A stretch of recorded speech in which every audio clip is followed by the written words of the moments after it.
Gap রাখতে হয়, তাহলে সামনে যে থাকে দেখতে পায়।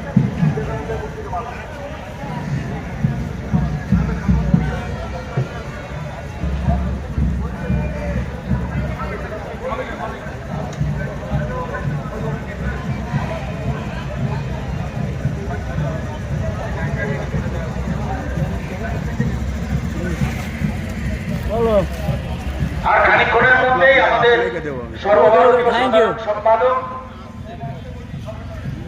জম্মু এবং কাশ্মীরের মাননীয় বিধায়ক প্রাক্তন মন্ত্রী জনাব গোলাম আহমেদ মীর এসে উপস্থিত হবেন, যিনি পশ্চিমবঙ্গের পর্যবেক্ষক।